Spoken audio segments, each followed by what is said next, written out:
All right. Thank you all for joining us here for chapter 6 of the book club. We have a little bit of a different setup. I'm in my Lexington house. Chris, do you like the new background? No bookshelves. Studio 54 with all the mirrors back there. Some Donna Summer playing. Right. There are not too many people have been in here. Both of you guys have been in this. This is not, this. I kind of keep this one sort of on the down low. A lot of people don't know about all the mirrors back here at Ryan Living. We always wondered, what exactly do you do in front of those mirrors back there? I just stand in front of it and just all hours of the day. All right, so chapter 6, we started down towards the part of the state where I grew up. It's kind of southeast Kentucky is basically this area, and then some other places. And I had just come back from meeting Chuck Schumer, and we were basically going now to kind of where I was from. And this was probably the week of the trip that I spent the most time really thinking about, am I going to run or not? Like, this was really the week where I was dialed in on, am I going to run? That was really what we did. And the very first place we went, Chris, is we went to Lincoln County and we met with Mike Brewer. Mm-hmm. Mike Brewer is running for the Senate. He's running against Amy McGrath and Charles Booker. And we went to his farm, and if you read the book, you can see he's a former Marine. He and his wife are both Marines. They got out of the Marines. They were like, where are we going to live? And they went to a search engine, and they put all this information about the kind of place they wanted to live into a search engine. And it popped out, move to Lincoln County, Kentucky. Like, they had no connection to Kentucky. I found that fascinating, Chris, because they basically said, we were going to go wherever it said. And it said Lincoln County. Would you have the guts to just do that? No, but I get the feeling that Mike Brewer has a lot more guts than me. He's a very nice man, but he definitely was a soldier. Everything. Yeah. He definitely still has that edge, like that kind of, I will take you out back and beat you to death, that vibe if you cross him, right? Right. I mean, this guy's in his 50s, and he looks like he could whip your ass. Oh, right yeah. now. Yeah, and he's an intimidating dude. I got that just from reading what you guys wrote about him, that he could still go out and probably kick all three of us' ass with one hand tied behind his back right now. Yeah, and he's a Marine, but he's really liberal, and he's got protest stuff all over his house. It's just a weird dichotomy. He is a very interesting man. And Chris, I don't know about you. I mean, we talk about the interaction, but the thing I think the takeaway was, he was no nonsense with me. All right, dude, enough of your shenanigans. Are you running or not? Yeah, it was almost when we were sitting there at his kitchen table, and his wife was wonderful as well. I think, did Eli stay outside? I think Eli stayed. That's another funny thing, Ryan. They didn't want Eli inside. Yeah.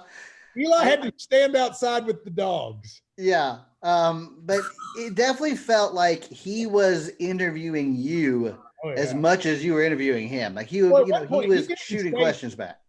He left Eli outside and let me and Chris come in. Then you remember, if there was a time he made you leave, Chris. Yeah, that's right. He wanted to just talk to just you. Him and his wife. And I honestly, when he asked Chris to leave, I wondered if I was about to get beat up. I'm just kidding. He was very nice, but he was like, Chris, could you excuse us? And I thought his wife was going to go with you, and then she stayed. She's a Marine too. Heck yeah. So you could have been in for a hurting. So Ryan, he basically was like, look, man, I have decided to run for Senate against Mitch McConnell. We haven't been able to get a lot of attention, and a lot of that attention is going to you, even though you're not in the race. So, hey, dude, decide, what are you going to do? Yeah. Are you in? Are you out? Time to do it or get off the pot. Absolutely. Yeah. And he's one of those people that I wondered if he approved. There are not a lot of people in the book that I think, I hope they like what we wrote about them. But he's one of them. I think he did. Okay. He reached out to me and said he did. Good. So the takeaway I had from him was this. This is a man who is very progressive, but he's a farmer. He's very down to earth. He's a very smart man, and he's a Marine, and he's the kind of person that honestly should get a lot of attention in a race like this, because he's such a unique, interesting person with all these life experiences, but he can't really get a lot of attention because he hasn't, it's one of these things. How do you get attention when you don't have the money? And how do you get the money if you can't get attention? Right. Mm-hmm. And like, he's one of these people that just, the establishment has decided you are not a real candidate, so we're not going to pay attention to you. And I actually came away and said, Chris, like, people should be paying attention to this guy. Like, they pay attention to me because I have a sports radio show, but that's really not a qualification for the U.S. Senate. Like, I'm smart and I went to law school, but that's not why people pay attention. They pay attention because I have a sports radio show. And yet they don't pay attention to this guy. And that's kind of a shame. Especially since he's saying some very interesting things we've not really ever heard Kentucky politicians say. Yes. Oh, definitely. Much more progressive than most Kentucky politicians are. I mean, his intro video has all these people holding up like slurs that get said. When you read it, Ryan, you haven't met him. Did you think, I'd like to know more about that guy?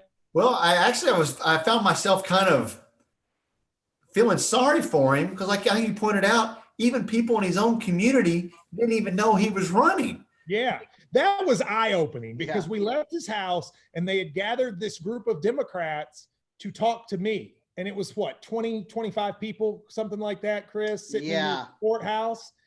And none of them knew who he was. And he was running for Senate, and he lives in their county and was the former editor of the newspaper. Yeah. So that was my takeaway, that I felt sorry for the guy. You guys, you wrote and it made it seem like he's a good candidate. He's a smart guy. He could be somebody that could do good for the people. And yet people right there in his own backyard didn't even know he was even running for office. Yeah. This is also, I'd like to point out, this is also one of those counties, and it happened a few times where we would talk to somebody and say, we would like to talk to some of the most political people in the county. And they would be like, okay, let me round up a couple. And then you'd get there and it would be like a room full of 60 people sitting there waiting for you to it turned into, and I think this was the last time we did this because we learned our lesson. We wanted people to tell us about the county, but they got people to come by saying, Matt will come speak to you. And so I would go, and it was almost like people were waiting for me to give a speech. And I really didn't have anything to say. And sometimes we'd show up and they'd be like, we got all these people here. They're ready to talk you into running. It's like, that's not why we're here. That's not what I wanted, but that's what they would do. So then we went to Jackson County, and Chris, Jackson County is the most Republican county in the state of Kentucky. 89% of the citizens voted for Donald Trump. Jackson County was like, when Eastern Kentucky and Kentucky was a Democratic state, Jackson County was still Republican. Jackson County is like the most GOP of GOP, 89%. And we talked to the two Democrats that exist there, basically. There are two.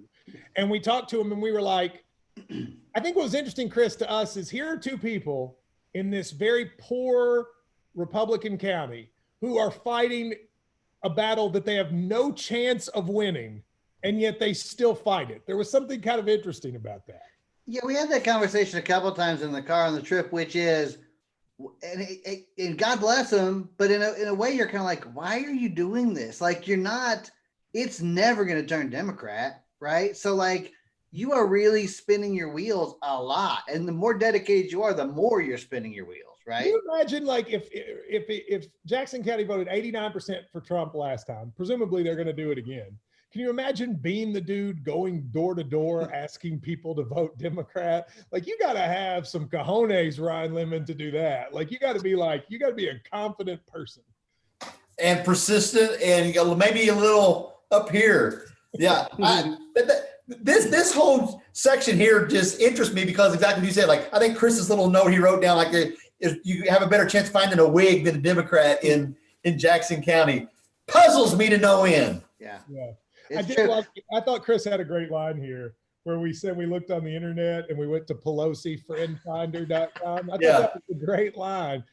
No one's brought it up. I feel like it's gone forgotten, but that's a really good line, Chris. Yeah. Yeah, I had one of my moments that stuck with me from Jackson County was I remember we were walking around and we split, I think, and I walked into this restaurant. There wasn't hardly anything open, right?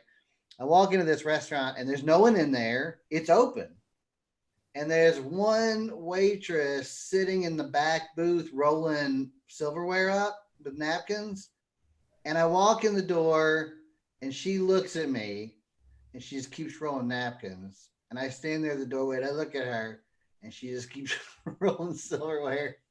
And eventually I just backed out of the door and left because it was just like she was not gonna say anything to me. She just stood there like, don't you dare come in here and sit down in this booth because I am rolling silverware. And so I just walked out. Rolling time, Chris Tomlin, and there's no. So we went next to Rockcastle County, and a little backstory for this. Ryan, while we're there, I get a message from a friend that says to me that there are people who have begun investigating me. And they are investigating the Hey Kentucky Bachelor skit. And they have been reaching out to people to ask what I was like on the Hey Kentucky Bachelor skit. And the sort of notion of it was that they thought it was an actual dating show that I had done. And they, I think, wanted to see, like, you know, did I harass people on it or something like that? I think that's what they were going for. Mm-hmm. But it was an eye-opening experience. First of all, because the person doing it clearly did not know this was a comedy sketch. Like it was, like I didn't really do it. I mean, I think people thought I had done a reality dating show on WLEX local television. They couldn't have watched it. They could not have watched it. You say that, Chris, when it aired, there were people that thought it was real. Really? Which is unbelievable. I mean, part of why it's unbelievable is Ryan's wife was one of the contestants. I got such a big kick out of this. When Matt told me that they were investigating this, I'm like, you got to be kidding me. They do understand. My wife was one of the contestants on the show. Another contestant was a 60-year-old grandma on the show, for crying out loud. It was hilarious. The rest of them were 18-year-old sorority girls. They were all college girls, Ryan Lemon's wife, and like a 65-year-old woman. And yet they honestly thought that was real. But I will say, I mean, like, it was a real reporter looking at it. It wasn't just some person. And then literally on the same day that I get that call, I get another call saying, look, Matt, there's these rumors going around about you and blah, blah, blah, blah, blah. And it was at that moment that it really hit me like, oh man, my life will be on trial. And so it kind of, I won't say it freaked me out, but it like unnerved me enough that I was like, Chris, man, I got to go home. I was like, I just need to think for a minute, you know? And I drive home, and I'll let Chris tell what happened after I left. But I had done this, like, I basically got background research on myself. They call it, you get Oppo research on yourself. And I hired a company to basically dig up everything they could find on me. So, I mean, think about that. I paid someone to try to find dirt on me. And they came back with like an 80-page document. And I remember when they told me it was 80 pages, I was like, oh my goodness, Chris. I thought my life was very boring. It turns out it was really only like 8 pages of stuff. The vast majority of it was about my writings on KSR, about tweets, stuff we'd said on the radio show. And most of it was about politics. Like, I said this, but liberals might not like this, that kind of thing. Very little about my personal life because, again, I've lived a very boring life. Like, I don't do anything. So, like, I don't drink, I don't party. I mean, what do I do? But it was an eye-opening thing. And it also showed, like, there was a lot of Drew Franklin posts that showed up on it, Turkey Hunter posts that showed up on it. And it was clear to me that I would have to answer for everything I had said in the last 15 years. some of which over time you just don't think anymore. You know, I mean, I was 25 years old, 26 years old when we started KSR. And I said a bunch of stuff then that I wouldn't say at 41, but most people don't have everything they said at 25 written down, you know? And so it was, you know, that day in Rockcastle County, Chris, that was when I realized if I run, my life is on trial. Can I be honest with you? That day freaked me out as well. That was the first day that freaked me out, because I remember we had a talk in New York City one time where you're like, you know, they're going to be going into your stuff too. And I was like, really? Like, it was so weird to me, because I thought, I don't have anything to do with this politically, you know, I mean, and it was a little odd.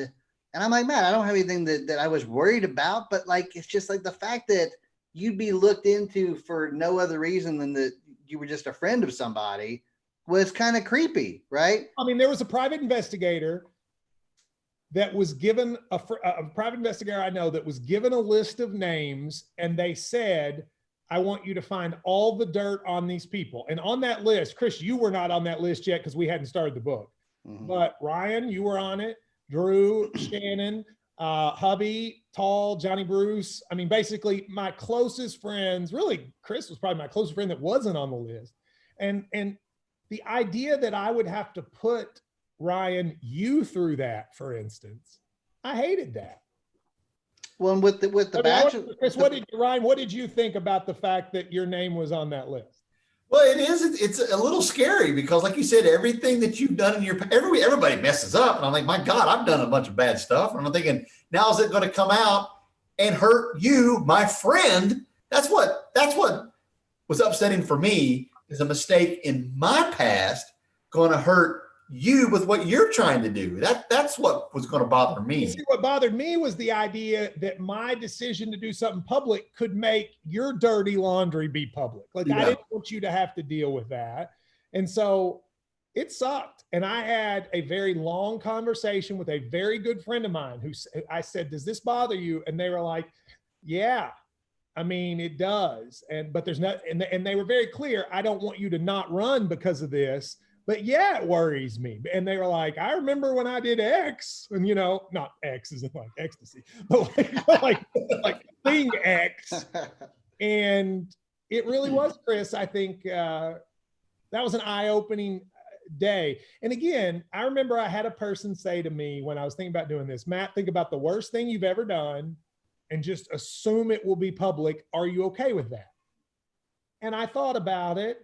And I was like, you know, there's nothing that there are things that are embarrassing, but I don't think there's anything I've done that I think I wouldn't be okay with being public. Nobody, I mean, you wouldn't want it, but if it happened to happen. So I was like, yeah, probably, but that doesn't mean it wouldn't be embarrassing. You know, I mean, like, all of us have something that would be embarrassing. I was worried about the humor aspect of it, because when we started KSR, we were, like you said, 25, 26, and it wasn't crazy to make fun of Bobby Perry's mustache because he was 20. He was 25 years younger. When you're 40 something and you're making fun of it, done an ad about the fact we made fun of Bobby Perry's mustache. Yeah, but it was a different time. You would just rag on, like, that was what the humor was.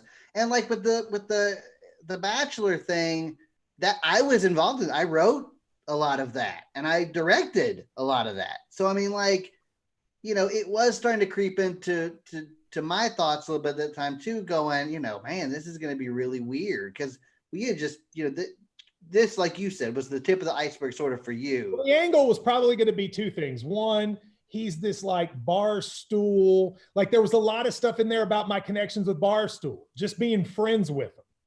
Right? Like the Pardon My Take guys, like they went, everything that Barstool's ever done showed up on that thing, because they're like, they will attack you via Barstool. So I actually called Portnoy at Barstool. And I was like, listen, man, I'm thinking about doing this. If it does, even though you and I don't even really know each other very well, it might involve you. And he was like, dude, do whatever. We'll be fine. But like that was going to be one. And then number two was going to be, why is he 41 years old and single? Those were going to be the two things. The idea, well, he's gay or he's like some playboy. I mean, that's what it was going to be. So, anyway. Now, tell quickly when I left, tell quickly what happened to you when I left you in Rockcastle County, how that worked out. I went to a place of business where a prominent Democrat was going to gather some other Democrats there. And I was going to talk to them about the county and the politics of the county and stuff like that. And I walk in, there's about 6 people in there. And they go, is Matt coming? And I said, no, sorry, Matt couldn't make it. He was going to come, and then something came up. So he had to go back to Lexington. So it's just me. And I said that, Ryan, and this woman just grabs her purse and stands up and just leaves. Just gets up and goes. Like, I'm not listening to you. Like, I'm not here to listen to you talk. I was here to see Matt Jones. If he's not coming, I'm out of here. I felt bad about that. She just walked out. Left Chris. Not interested in Chris Tomlin. All right, we go to Somerset, to Pulaski County. We've been to Somerset a million times. We're trying to figure out what to write. And we found out that Somerset had the first gay pride parade in like a small town in Kentucky, and they did it. And we ended up talking to a couple of the organizers there. And what's interesting is I found it to be a really kind of cool story. I mean, this group of people decided to do a gay pride parade. They thought 20 people would show up. It ended up being hundreds of people, and people who had been born in Somerset and grew up and were gay, but then left, they came back so that everybody could have this moment in their hometown. And they talked about how the town embraced it. They had a handful of protesters, but most people, including churches, embraced it. And I thought it was a really neat story about these people, but also about Somerset. I've had a couple people complain to me that that's what we picked, like we didn't give Somerset its due. But Chris, I actually thought it made Somerset look good.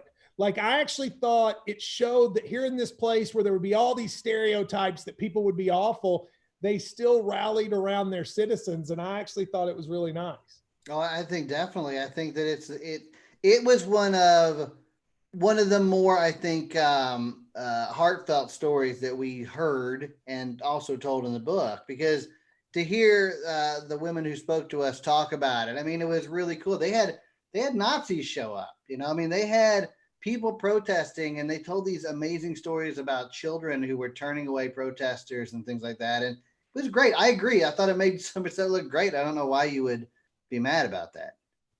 Yeah, but they were some people, not a lot of them. Yeah. It is interesting when you go to Somerset, Ryan, and you've been a lot.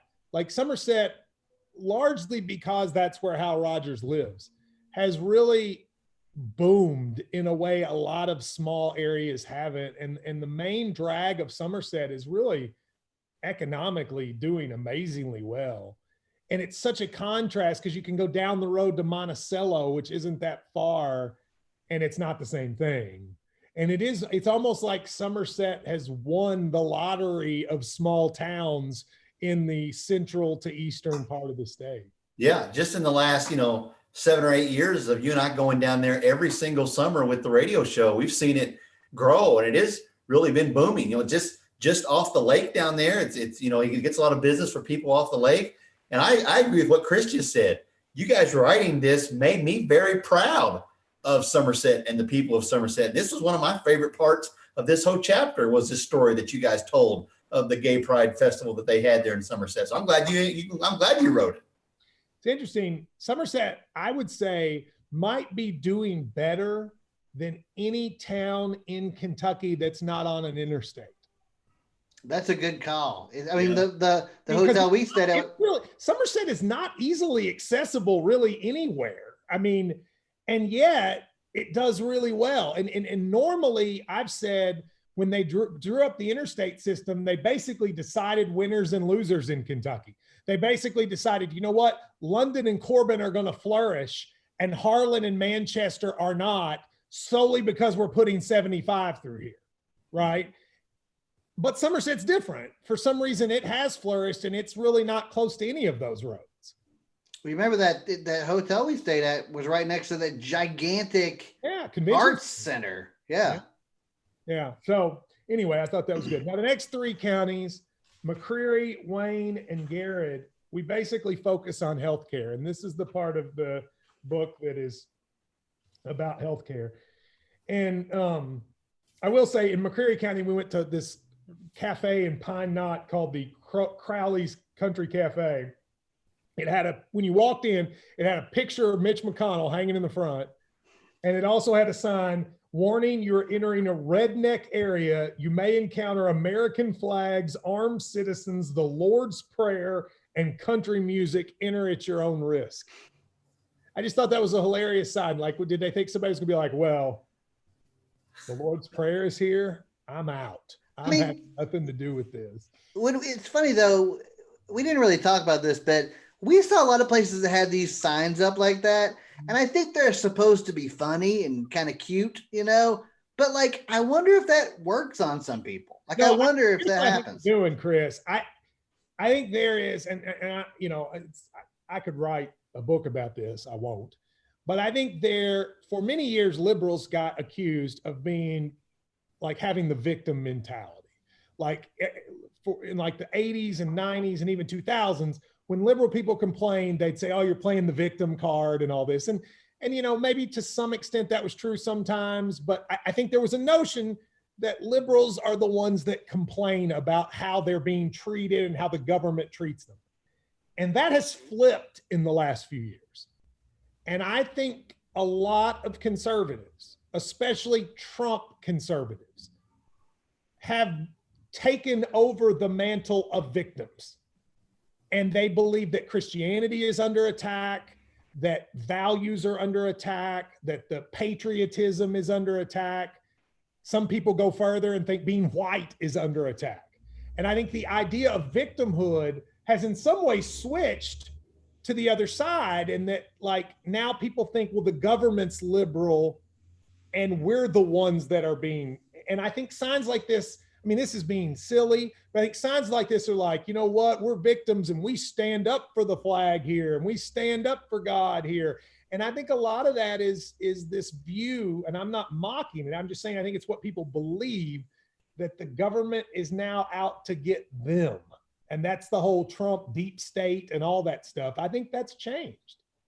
The irony here in McCreary County is that Whitley City had, in all the small towns we went to, let's say, what would you call a medium-sized town in Kentucky? What population? 50, 40,000? Well, I mean, there's not many of those. I would say 20. I mean, I okay. Look at a medium-sized Kentucky town, I probably think Somerset. Yeah, okay, 20, let's say 20,000. It was the only one of these small town, downtown Main Street squares that we went to. The only one I can think of that had a vegetarian restaurant with like a holistic bent to it. And I remember saying, it was even vegan. I think they had it was vegan. That's right. I think they had a vegan restaurant, Ryan, in Whitley City. Yeah. And I was like, and I said, how do you guys do? And she goes, we did pretty good. They weren't hurting. Isn't that strange? Like, that just goes to show you never really know about a place till you go, that there's a vegan restaurant right in Whitley City. Well, that's why I enjoyed that chapter you wrote, like in chapter 4 about Whitesburg, the hippies in Whitesburg. Who would have thought that they got that little community there? Yeah. Well, the point of these 3 chapters was sort of to show one thing. For all how much a lot of Kentuckians hate Barack Obama, Obamacare was the best thing to happen to rural Kentucky. I mean, whether you like Obamacare or you don't, here's a fact. It helped Eastern Kentucky. It just did. And it probably helped Eastern Kentucky literally as much as any place in America. Because Bashir, the older Bashir, he embraced it early. So people in Eastern Kentucky got on it early. And there are at least 1 million Kentuckians that have healthcare that would not have otherwise had it. And what we wanted to show here was the hospitals in Eastern Kentucky, Chris, if Obamacare went away, and Trump, by the way, is still right now trying to get rid of it in the Supreme Court. If it went away, the rural hospitals in Eastern Kentucky would close, all of them, because Obamacare allowed them to get their money back. And the simplest part is this. In America, the rule is emergency rooms have to take anybody that comes in, have to. And if you can't pay and you don't have insurance, then they just have to eat it. They just have to eat it. Well, with Obamacare, now they at least get money back. So all these people that they were seeing for free for years, that they just had to eat it, now they get it back. And as fewer and fewer people ended up on insurance, these hospitals were going broke. And Obamacare was a lifeline. But what was funny, Chris, is we could not find any hospital official to say that on the record because they were scared about Mitch McConnell. They were scared that Mitch would get mad at him. Even though they all thought it. We talked to one of them that said, I'm a conservative. I hate Obamacare. But if it wasn't for Obamacare, this hospital would close. Not one of them would say it on the record because they were worried Mitch McConnell would get mad. Yeah, worried about retaliation. A hospital worried that a senator is going to come after them. That's nuts. No, and we talked to these people, Ryan, multiple people who had Obamacare, who had healthcare for the first time in their lives.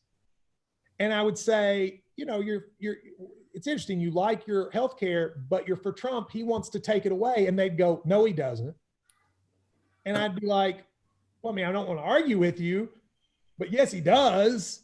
He says he's trying to get rid of it. And they're like, well, he won't do that. He's just saying that. Which, maybe they're right because he still hasn't gotten rid of it yet. But if John McCain doesn't do this, it's gone.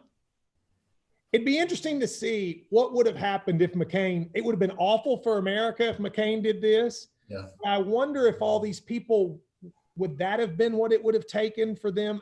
I don't know. But Ryan, it's fascinating. These people who love Obamacare don't want to call it Obamacare because it has Obama's name in it. That's what I was going to say. And don't think Trump will take it from them, even though he said it today that he will take it from them. Yeah, but they need it and they want it, but yet they don't want to give Obama credit for it. And then yet they'll still want to give Trump credit for somehow for them being able to have it. I predicted what I thought Trump would do. And if he had been smart, I think this is what he should have done. He should have changed one provision in it, changed one thing and then called it Trump Care. Called his own, yeah. That's what he should have done. Had he done that, I think people would have all of a sudden been like, Trump Care is the greatest thing in the world. I don't know why he didn't, actually. I feel like I'm going to sound like a real dummy here for 1 second, so pardon me. But I don't think I realized till we started writing these how hospitals could just go out of business. I never have in my life, I don't think, thought of hospitals as businesses. But see, that's the problem. In America, we're like the only country in the world where hospitals are businesses. Right. Everywhere else, even the countries that don't have socialized medicine, they make it to where hospitals are subsidized by the government because they don't believe hospitals should be businesses. America is really the only country in the world that has hospitals as businesses. Yeah, and I think it never really occurred to me. I always just thought, well, there have to be hospitals in rural areas. Well, there doesn't have to be. But I always thought in my head, well, of course there's a hospital somewhere near here. That's not the case. I think there are many parts of Kentucky. First of all, there are many parts of Kentucky that don't have a hospital now, and we just don't think about it because we don't live there. Right? Yeah. But secondly, I think there are lots of hospitals that are on the brink. Honestly, this shutdown for the coronavirus crushed hospitals. Yeah. Because a lot of the ways hospitals make money is on elective surgeries. And you couldn't do any of them, right? And that was a problem. But if Obamacare went away, that hospital in Wayne County would close. It just would. Probably the hospital in Pineville would close. And Ryan, I just don't think people realize that. I think people think like Chris do. Hospitals will exist because they exist. Yeah. But they don't have to. Yeah, they need that insurance money to survive. Like you said, it is their business and they need that insurance money. Yeah. All right. So we next went to Whitley County. And Chris, this is when we went to Glenn's restaurant. And there's no explanation of Glenn's restaurant that can do it justice.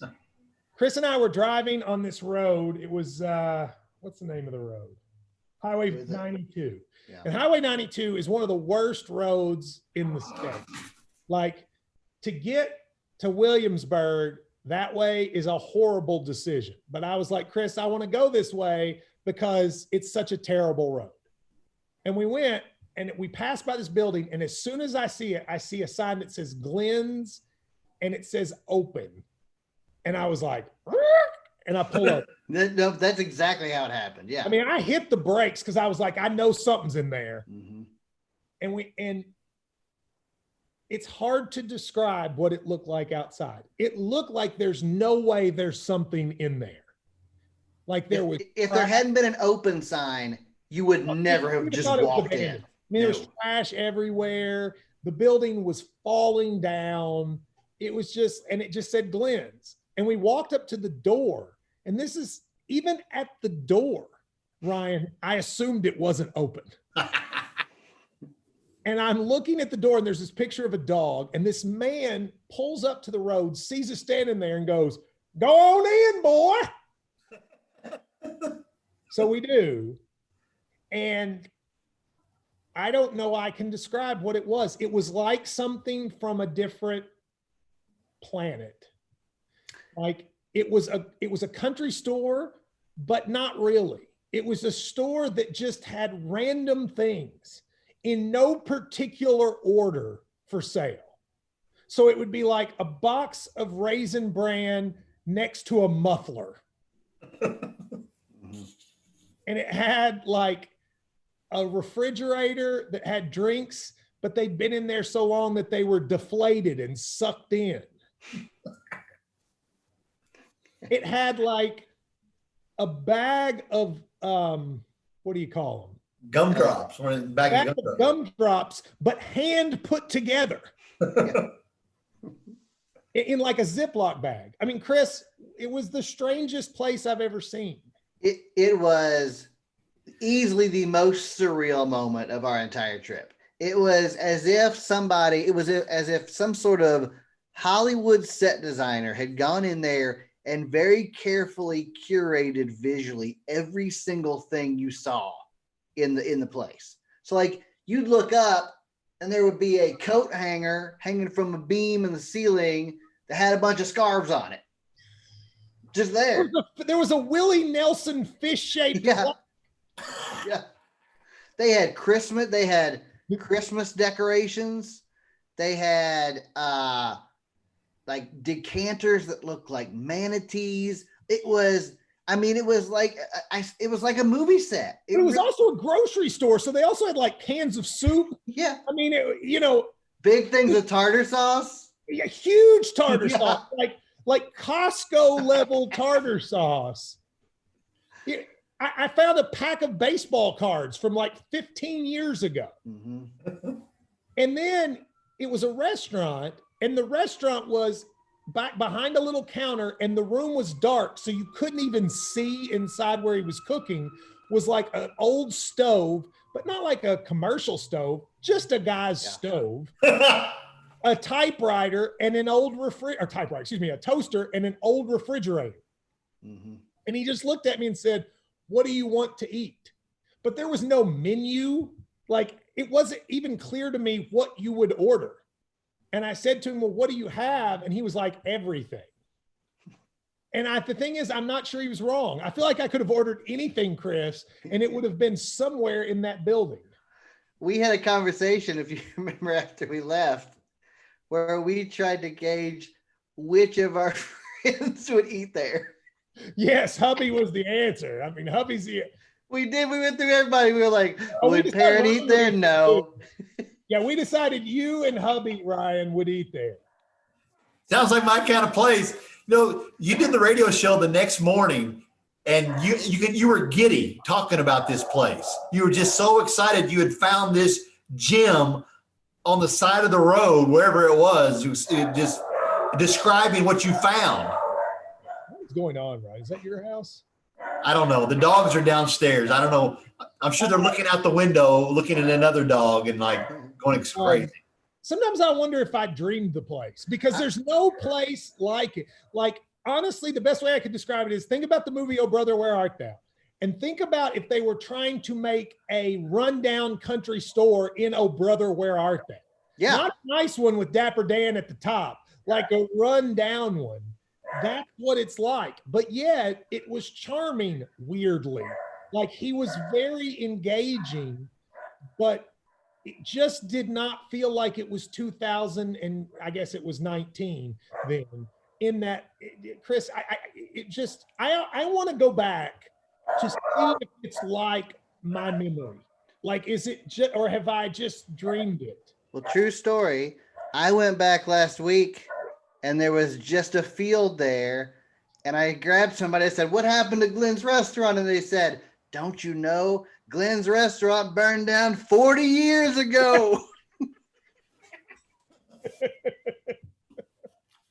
Well, I mean, listen, we wrote more about it there in the conversations, but one day, the next time we go to Middlesboro, Ryan, I want to detour and go back and see if and go back.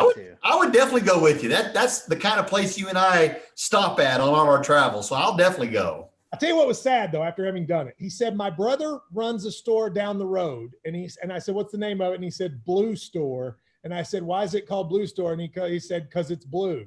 And by the way, that was the name of it, Blue Store. And it was just a building. And it was a little nicer than Glenn's, but not much. And we went and we said hi to him. But there was, both times we were there, we saw one customer combined in the two stores. Then we went like a mile more and the Dollar General parking lot was full. Yeah. And that was sad to me because I think that is an example of kind of where we're headed or where we are, which is that places like that just are going to cease to exist and that we're just going to have a world of Dollar Generals. This was the moment on the trip too, Matt, that I think we both realized that there was going to be a chapter on Dollar General at some point. Yes, right? we sort of said, look, we've got to do a Dollar General chapter. Mm-hmm. At the time, I didn't even know that Dollar General started here. But then we were like, we have to do a Dollar General chapter. So we go to Knox County. In Knox County, we talk a little bit about McConnell and Henry Clay. It was not a whole lot there to go into, except that Chris made a joke that Mitch McConnell has zero chance of making Distinguished Chins magazine of the top 100 of all time, which I thought was also a really good joke. And then we went to Laurel County and we talked to a minister there named Brian House. And the point of this was, Chris, was to sort of talk about religion in the age of Trump, because the most baffling part of the Trump era to me is the way religious people have rallied around him.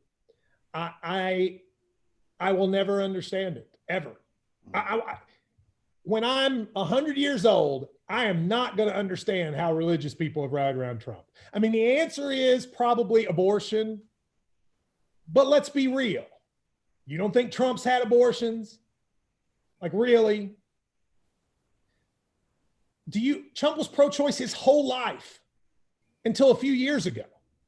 You think that change is honest? Really? Right. And yet he has no relationship with God. When he talks about the Bible, he talks about it like somebody who's never even seen it. Right? He actually misquotes it. He called it 2 Corinthians. Yeah. 2 Corinthians, like, really? And I'm not saying, by the way, that you have to be religious to be in office. And I'm not even saying that religious people can't support a president that's not religious. I think you can. But the way religious people have made Donald Trump out to be like God's savior to the land is just, it's mind-blowing to me. And the way they rationalize his behavior, not just like philandering and all that, but just the way he treats people, just the way he talks about people. I'll never understand it. I will never understand it. And, I wanted to just talk about it because Brian House is a minister and he talked about it with him. But from a personal level, it'll never make sense to me the way religious people have embraced Trump and excused his behavior and essentially made like Trumpism religion. And I just don't get it. Well, I think people McConnell is in a way the same kind of way. He's not as brash about it, but he doesn't talk about religion. He doesn't even talk about it, but yet he never talks about religion. Right. But what I'm saying is I think that there are people out there who project an image of religiousness onto Mitch McConnell because he is arguing for their stance on abortion. So they think, well, if this is his stance, then he must be a godly man. McConnell used to be pro-choice too.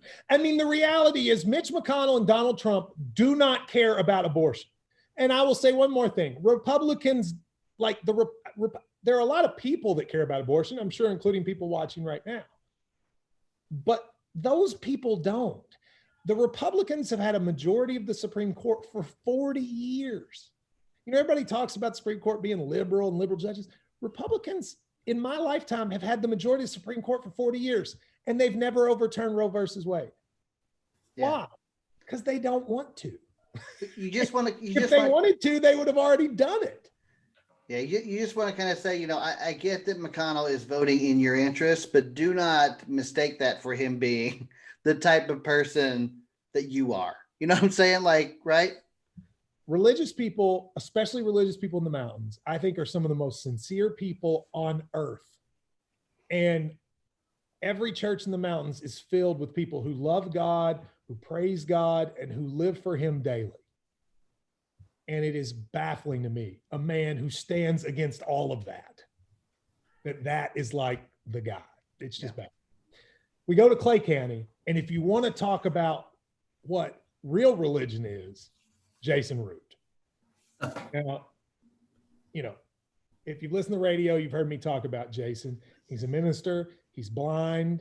He lives in Clay County, and he called. I mean, it's all in the book, but he called and he began praying for me as I was considering my decision. And we went up to see him, and it was, you know, most people that have read this have said to me they think this is the most powerful section of the book. Chris, I told you before we went, like, get ready for this. This is not going to be something that's normal for you. What did you think? You had said he is not like anybody you've ever met, you know, and you're going, and I think you even said you're going to have to tune yourself to listen, to be able to listen to him, because he has a cadence that's not like anybody else's I think I've ever known. And it's hard to say it without sounding like you're mocking it, and I'm not. Right. But he speaks and he talks in a rhythm and then says, and so on. And like, it can be, and he's got a very thick accent. So it can be hard to understand him.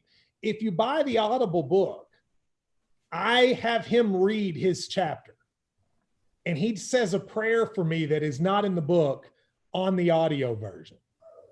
And I've had people tell me they're driving around, they hear it and they start weeping. Like he has that impact, Chris, on people who've never even met him.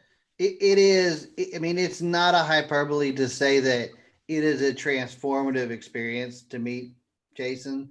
He is his cadence, his voice is so gentle and sincere and genuine. And I think having met him, like, I think he's probably one of the closest, when I say closest people to God, I mean, like, I feel like his relationship with God is closer than most anybody's I've ever met. Right. So, I mean, this sounds crazy, but if I needed prayers, the first person I'd call would be Jason Root, because I feel like, you know, he tells stories about communicating with God that are just unbelievable and beautiful. And to meet this guy it's a life experience. When we walked into his mother and his brother, who was also blind from the same disorder, are in one house and he's in a different house. And we walked into his house, and he has on his bookshelf a picture of me and Rachel, Ryan. And he holds it and prays for it every day. I want you to think about that for a second. Every night he says a prayer for me and Rachel, Ryan, for you and Amanda, for Drew, for Shannon. He even throws in Billy. He says a prayer for Chris and his wife and kids. He also throws in Charles Booker, because he's heard me, because he called the day I decided not to run, and Charles Booker called and said something really nice to me on the air, that's made him include Charles Booker. So every night he says, Matt and Rachel, Ryan and Amanda, Drew and Abby, Shannon. He doesn't know Shannon's girlfriend. So he says Shannon and his girlfriend, Billy. He calls Chris Tomlinson and his family, and Charles Booker every night. Mm-hmm. He handed me, when he came to do the audiobook, he handed me these crosses, wooden crosses to give. I've given one. Did I give you yours, Ryan? Yeah, I've got one. I got it in my car. And to give to everyone so that people would remember him. When my dad went into surgery last week, he called my mom and I the night before the surgery and prayed. And my mom and I were like weeping, you know? So, I mean, this dude has had a real impact on my life, and it'll go far beyond like this book. And what was fascinating is when I've talked about him, Mitch McConnell's reaction was he thought I was making him up. Uh-huh. And he called his biggest supporter in Clay County, not McConnell's staff. Mitch McConnell himself called this man in Clay County and said, there's no minister there that would be praying for Matt Jones every night, is there? And the guy was like, yeah, there is. So I found that interesting, Ryan, because it said to me, Mitch McConnell is so cynical about life that he couldn't imagine somebody like this exists. Yeah, I love that part you put it in there, because it does kind of show, I think, deep down what kind of a person he is. But it also, I think, it shows how much Jason has, impacted you. I mean, this is not fake. You're not making this up. I mean, Chris and I can attest how much Jason has meant to you just coming out of nowhere. I mean, you didn't know Jason until just maybe 6, 7, 8 months ago, whatever it was. My mom out of the blue. Yeah. Said, the Lord has told me to call you because you need to be prayed for. And then I don't think he knew that my mom was my mom. He listened to the show, but I don't even know if he knew that connection. And then he said, I want to pray for Matt. He heard us, Ryan, one day when we were talking about mountain preachers. Remember we were talking about that? And I was like, talking about how they say, ha, and all that. Uh-huh. He said, the way Matt talks about mountain preachers is with respect, and most people don't do that. And I think that's why he sort of felt a connection. Different political party also. Republican. Yeah, he's a big Republican. Yeah. So you said somebody else already said this is one of their favorite parts of the book. This is also another, these last two parts of this chapter are also two of my favorite parts. The Clay County and the Bell County back to back are two of my favorite parts. I know we haven't got the Bell County yet, but really, I think you pull back the curtain and get into you kind of the person you are. And this part here about Jason really touches a lot of people, I think. I met Jason one time. I saw him when we did the audiobook, and he gave me the cross that you mentioned earlier that he prayed over. And God's honest truth, that cross right now is by my bedside table. This has been a freaky time for me. I have nights where I don't sleep very well because of all this stuff going on. I do not leave my house without that cross in my pocket, because it means so much to me, because it came from him. And I feel like he prayed over this. This thing has a little extra power, and I will not leave the house without it in my pocket. Told me and my mom that, right? Mm-hmm. And my mom shared that with him, what you just said. And he said, and this is how his reaction is. He said, maybe the Lord made Matt write about me so that I could have that effect on Chris's life. Like, that's how he looks at things. And I just find him to be an awesome figure. And I would say this, I mean, I'm not encouraging you to buy something. If you have the hard copy of the book, that's wonderful. But if you want, you should think about getting the audiobook just to hear him, because you will get a picture of what I'm talking about more if you're able to do that. All right, we'll finish. We go to Bell County. That's my home county. And, I talk about what Bell County is like, but this was also the place, as I sat with my mom to sort of talk about running. And my mom was scared, Ryan, from the get-go of all this. I think she both wanted me to do it, but also was nervous about me doing it. And she and I this night had a conversation about it. I could tell she was nervous.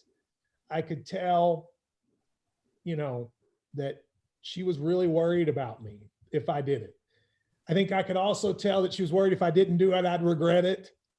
And it was a tough conversation. And when after she went to bed, I just sat there and thought about, okay, this was the night kind of almost when I was at the lowest about it, because I was like, I have epilepsy. If I run, there's a good chance at some point during the campaign, I'm going to have an episode. Probably while I'm in public. What's that going to be like? What is that going to be like? It'll be a national story. Can I deal with that?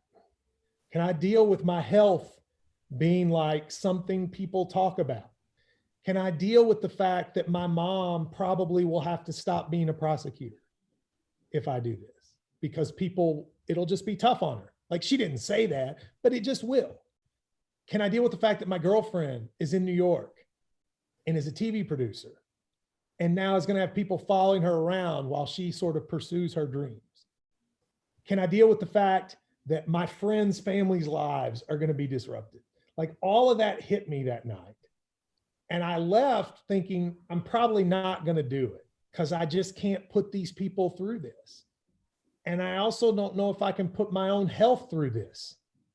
Now, I ended up at later time almost changing my mind and deciding I might. But during this period in Middlesboro, just the thought of giving a major speech somewhere and having what happened to me that night on Periscope, Chris.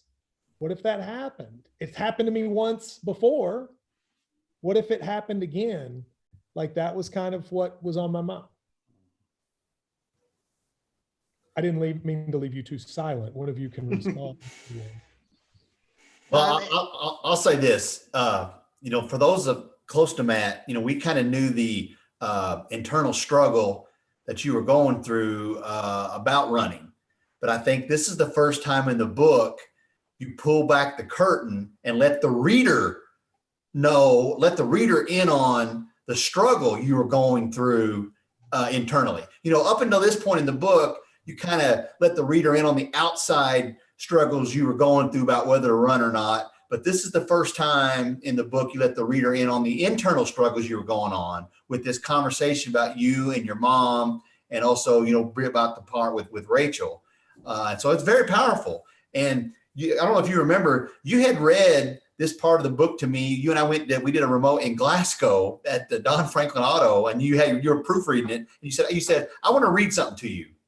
And you read this part to me. And I remember thinking to myself, I said, wow, man, you're letting the reader in on this internal struggle that you're going through. And it came across, I think you did a good job kind of letting us know really how hard this decision was for you at this point.